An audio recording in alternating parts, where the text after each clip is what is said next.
Alright, welcome to the on-the-ground portion for those of you who don't have horses in your living rooms or your backyards. So everything that we show you on horseback, we can also simulate on the ground with and without a partner. So first of all, we'll salute in. The salute from the ground is slightly different. I start with my sword in my offhand. Arte, ardore, onore.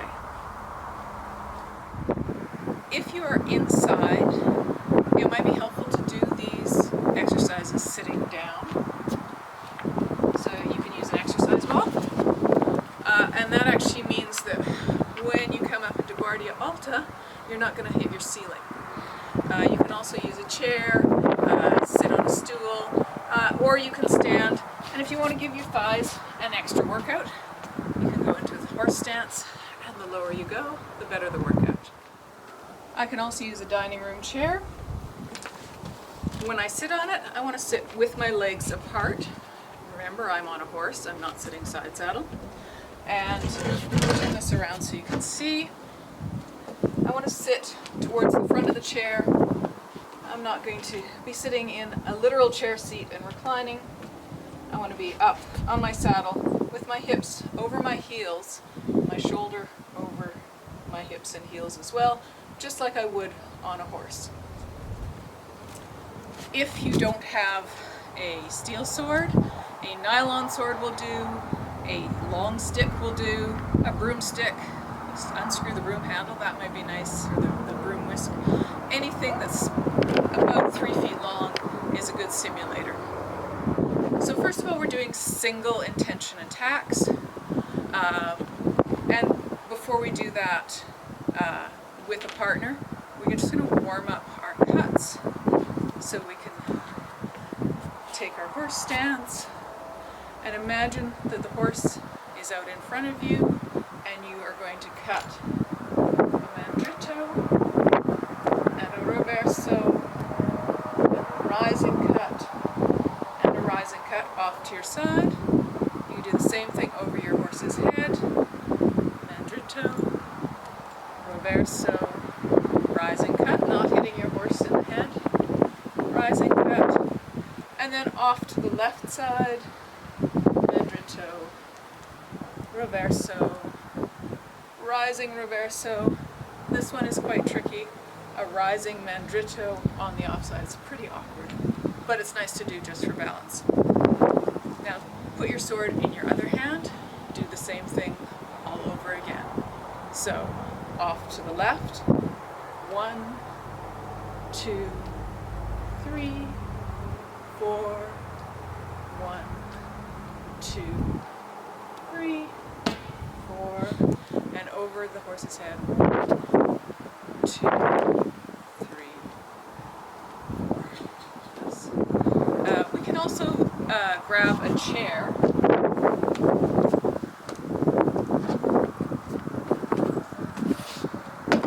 Put it in front of you like that, and cut over the horse's head this way. I'm not going to leave this here because then you can't see what I'm doing as well. But that's a good method if you need something to help visualize where that horse's neck is. So I'm going to cut a mandrito and then recover without crossing this line where my horse's neck is, and a reverso. I'm going to do a rising cut and then another rising cut from both directions. Being very conscious that this line where my foot is the side of my horse. I do not want my sword drifting into this area here, because if I were on horseback, I would be stabbing my horse.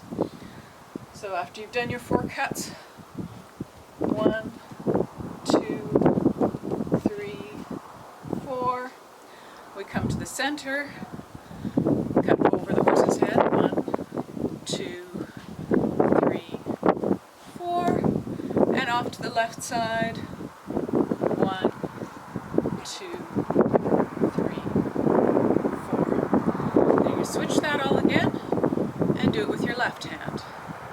Off to the left side, 1, 2, 3, work not to hit my balcony railing. 1, 2, 3, 4.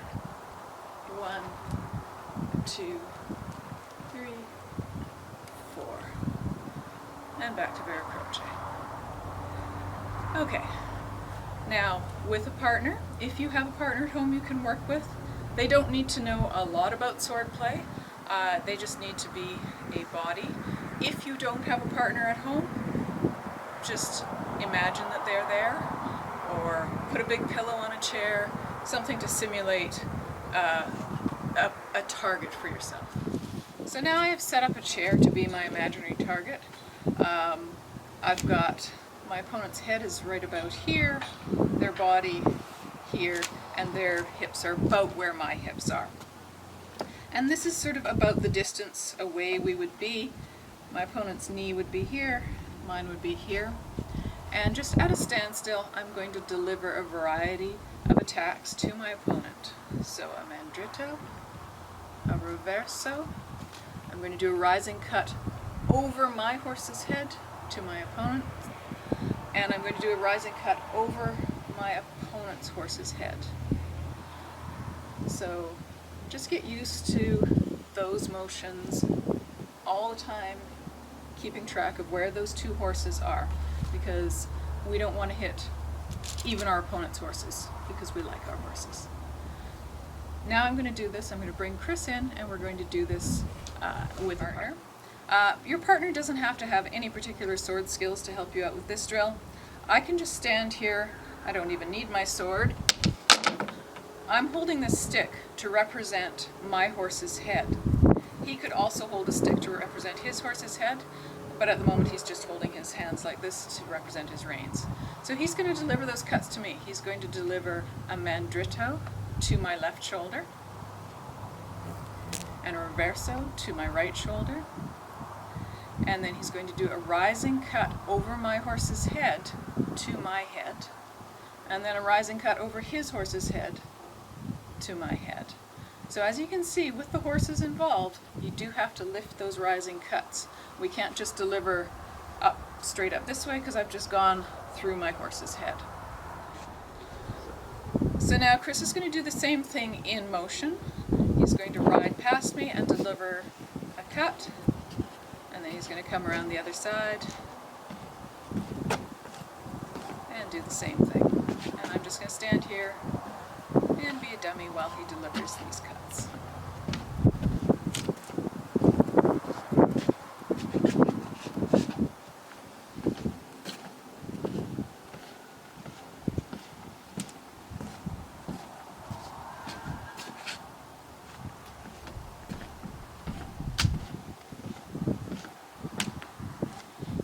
And he's taking a shortcut around because we are on a balcony and there's not much space behind us.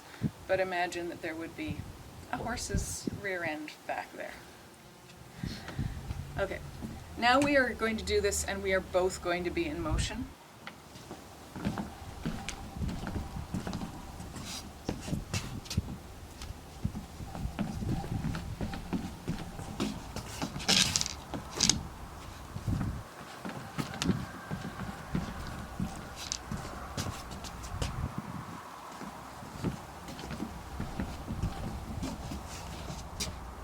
Next step is we are going to do these with a parry. So Chris is going to deliver his same attack. I am going to parry that attack.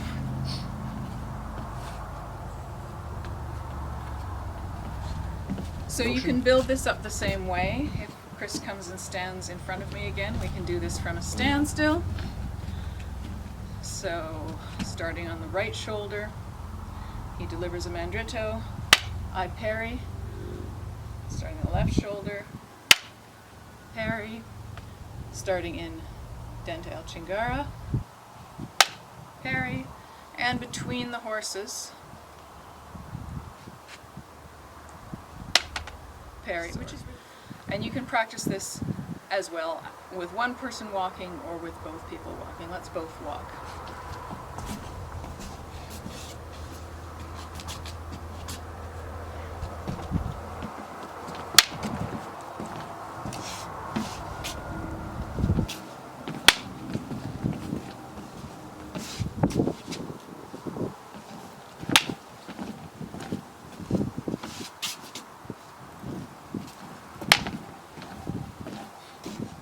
now that Chris has been thwarted in his plan to kill me, he's going to get a second attack. So I parry his attack, he's going to get another attack.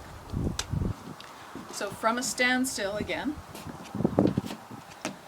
if he attacks and I parry, he comes around with a reverso to my right shoulder.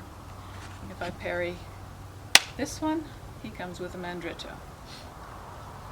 Coming from Dentale Chingara, he comes with a mandritto.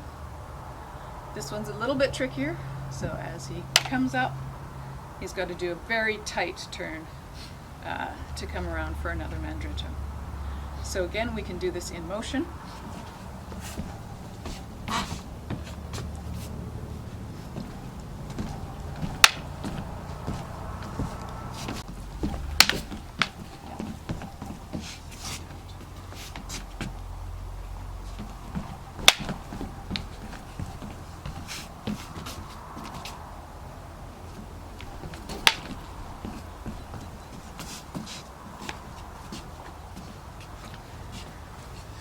So you can work all your plays upward this way. We just did parries from all quadrants. You can do this with deflections. You can mix and match your quadrants and see what sort of attacks and counterattacks you get. But this is the way you can work this up, and you can do it, again, if you don't have a partner to work with, just work through these attacks and imagine what the response is going to be. I know it's a little more difficult, but you can always do something like, you have a nice balcony railing, you can deliver cuts to that. If you have a post or something, you can attack the post in all sorts of different ways. And you do have to use a lot of imagination. But that's okay, because visualization is very good for your sword fighting skills. So being able to think through these things is half the battle. Alright, let's salute out. I'll bring Chris in to salute out with me. Arte. Arte. Ardore. Ardore. Onore. Honore.